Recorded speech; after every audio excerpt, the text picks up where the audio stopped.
श्रीमद् भागवत में दो स्थानों पर अध्यात्म दीप कहा। सबसे पहला प्रथम स्कंद में यह स्वानुभावमखिल श्रुति सारमेकम्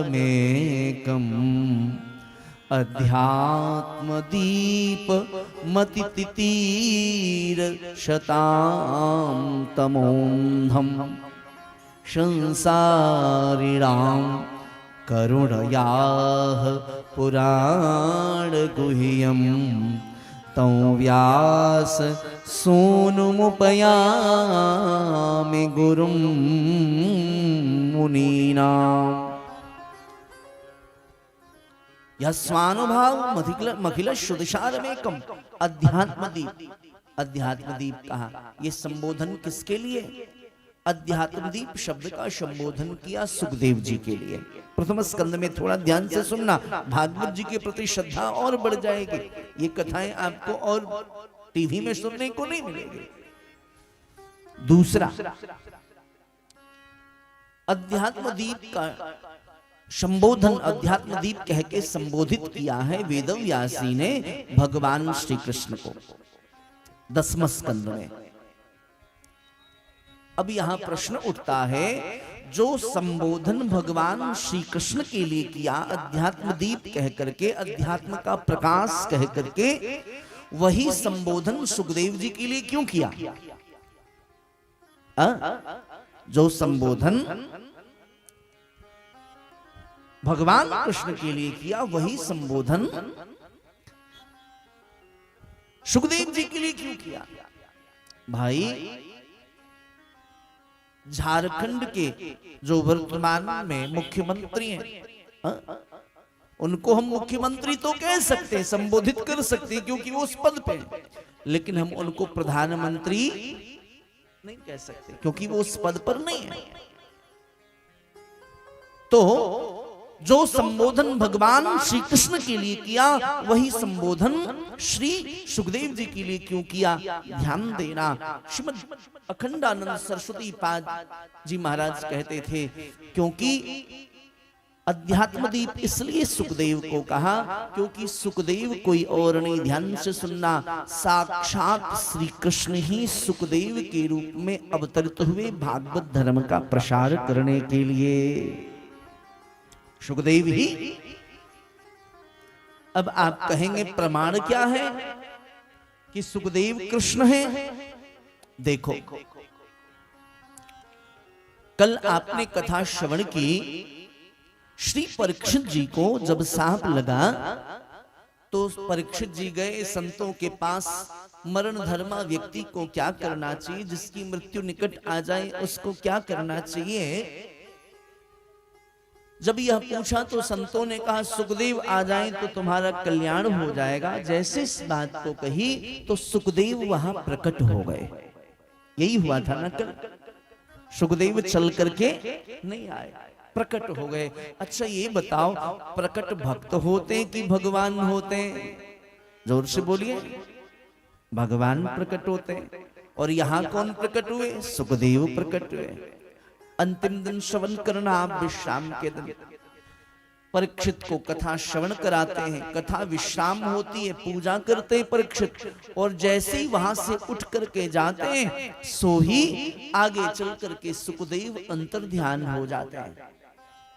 सुखदेव आगे चल करके अंतर ध्यान हो जाते हैं।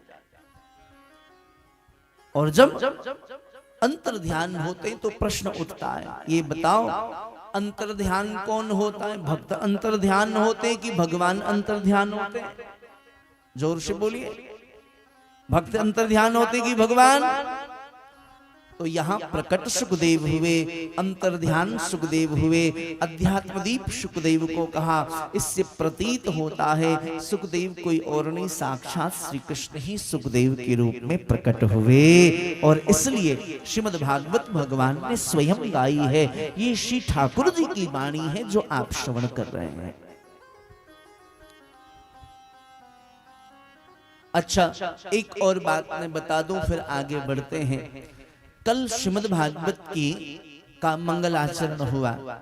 जन्माद्यस्य यतोन्वयादि कर्तस्सारथि स्वभिज्ञः स्वराट्। हमारे यहाँ व्याकरण शास्त्र में कुछ वर्ण ऐसे हैं जिसको दग्धाक्षर कहा है। थोड़ा बहुत व्याकरण आप में से भी कुछ लोगों ने पढ़ी होगी। उसमें जो जकार है, जकार को दग्धाक्षर कहा है। विद्वान श्रोता एक बार फिर से ध्यान देंगे, जकार को दग्धाक्षर कहा है। और शास्त्र कहते हैं किसी भी पुराण का मंगलाचरण हो, किसी ग्रंथ को प्रारंभ करें, साहित्य के श्रोता भी बैठे होंगे, वो जानते होंगे इस बात को, किसी भी साहित्य के ग्रंथ को हम प्रारंभ करें तो उसको दग्धाक्षर से प्रारंभ नहीं करना चाहिए। सबका एक प्रोटोकॉल होता है, नियमावली होती है। तो जकार दग्धाक्षर है और दग्धाक्षर से श्रीमद् भागवत प्रारंभ कर दिया। क्यों? जन्माद्यस्य यतोन्वयादितरतश्चार्थस्य विज्ञस्वराट्। देखो उसके पीछे कारण है। शुकदेव वेद व्यास जी को छोड़ करके चले गए, ब्रह्मज्ञानी बेटा चला गया, हृदय दग्ध हो गया वेद व्यास जी का, धधकने लगा। और उस समय नारद जी आए, चिंता न करिए, ग्रंथ का लेखन कार्य करिए, कल्याण होगा। और दग्ध हृदय से उन्होंने श्रीमद् भागवत की रचना की। दग्ध हृदय से भागवत की रचना की। बेटा चला गया छोड़ के, ब्रह्मज्ञानी पुत्र, तो दग्ध हृदय से भागवत की रचना की और दग्धाक्षर से मंगलाचरण प्रारंभ किया। क्यों प्रारंभ किया? मानो जगत को संदेश देना चाहते हो इस संसार के वासियों, तुम्हारा भी हृदय यदि संसार के झंझावातों से दग्ध हो रहा हो, तुम्हारा हृदय भी संसार के कष्टों से त्रस्त हो रहा हो, तुम्हारा हृदय भी संसार की पीड़ाओं से पीड़ित हो रहा हो, तो तुम्हें किसी और की शरण में जाने की आवश्यकता नहीं, तुम भागवत के शरण में आ जाओ। जैसे भागवत ने मेरे दग्ध हृदय को शांत कर दिया, ऐसे ही तुम्हारे दग्ध हृदय को शांत करके श्रीमद् भागवत तुम्हारे जीवन को धन्याति धन्य बना देगी। इसलिए दग्धाक्षर से मंगलाचरण किया।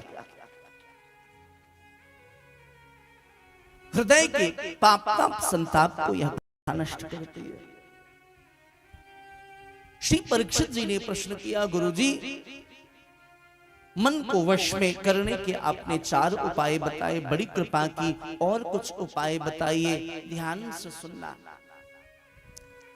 श्री परम पूज्यपाद श्री रामचंद्र डोंगरे जी महाराज कहते थे, बोले मन को वश में करने के 4 साधन हैं, 5 साधन हैं। युवान श्रोता बैठे, विद्यार्थी बैठे, ये उनके लिए है, ध्यान से सुनना, स्पेशली विद्यार्थियों के लिए। जिसका मन पढ़ाई में न लगता हो, जिस व्यापारी का मन व्यापार में नहीं लगता हो, जिस गृहस्थी का मन गृहस्थ में न लगता हो, ध्यान से सुनना, स्पेशली विद्यार्थी। ये 5 कार्य करें तो अध्ययन में मन लगने लगेगा। कौन कौन से? सबसे पहला, हम जो ग्रंथ पढ़ें, जो बुक पढ़ें, जो किताब पढ़ें, वो पवित्र हो। ऐसे किताब को न पढ़े जिससे हमारा मन दूषित हो जाए। किताब की आजकल विधाएं बदल गई, आजकल ई बुक भी बहुत लोग पढ़ते हैं, ऑनलाइन कक्षा लेते हैं। तो ये विज्ञान निश्चित रूप से कल्याणकारी है, लेकिन थोड़ा भी असावधान हुए तो ये विज्ञान जीव का पतन कर देती है। तो पिछले दिनों एक फिल्म आई थी, आपने देखा होगा,